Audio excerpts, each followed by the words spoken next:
My name is Alan Trombley. I'm from Neguatcook here in Tobic, and I was born here in 1946.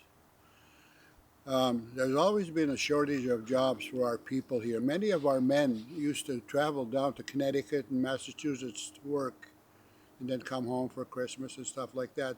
But while we were here, the potato industry, especially in Maine, was our key employer usually. The men would work there in the wintertime shipping potatoes, but in the fall, our families would be moved right over to Maine. The potato farmers over there had specific families that worked for them every year, and we all had big families, so they had a lot of workers. And then they'd come pick us up, gather up all our clothing and our bedding and stuff, and move us right over to Maine to stay there for a month. So there was nobody in the school here for about a month every fall, starting about the middle or near the end of September till October. Anyway, and our families would move right over there. We'd stay right there. And in our case, anyway, in our family, our grandmother moved over with us, and she was our cook, and while the rest of the family would be working in the potato field right from daybreak until about 5 o'clock, 6 days a week, Monday to Saturday. Those were long hours, dirty job, but it brought money to our families. And every fall after the potato harvest, our parents would go shopping for our winter clothing for all the kids in the family. That's how they got the money to buy our winter clothes back then. But it were long hours, long dirty hours, dusty, and um, and these potato farmers depended on the people from over here to harvest their crops every year.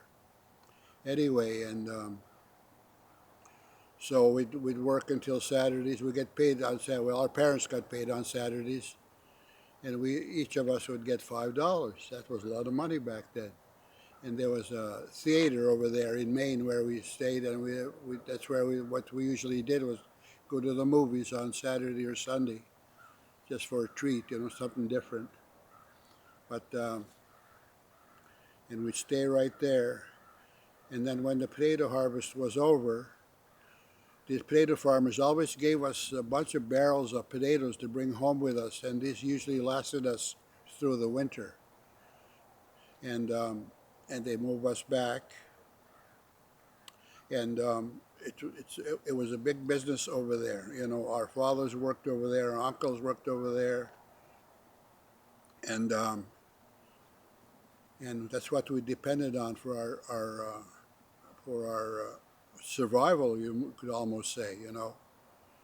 But because we wouldn't be hired in town anywhere, which is a big difference from today. Now we got businesses here in our community, running businesses here, and we have so many people employed from off our community that were hired to work here, and they would never hire us to work in town.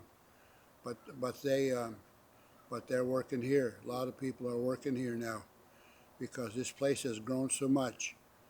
And the potato industry has kind of dwindled out. They're using harvesters now to to for the potato industry, and they have some people working on them, but there's only about half a dozen people usually working now, as opposed to families actually going out in the fields to do all the dirty work. And the baskets that we used for picking the potatoes were made by our local people here. They would make baskets in the summer, sell them to the potato farmers for them to use during the potato harvest. So there was employment there of different types there to help out the potato farmers over in Maine. And and to this day, I often drive over there now, and to where we used to work in the potato fields, and they're gone now. The potato farmers are gone. Now they got Mexicans now up there now, with helping with the harvesting of potatoes and broccoli now. and they keep and they bring them in, these seasonal workers from Mexico. But the people here were a big influence on the potato harvest over in Maine over the years. So anyway, that was our main source of income, I suppose, at the time.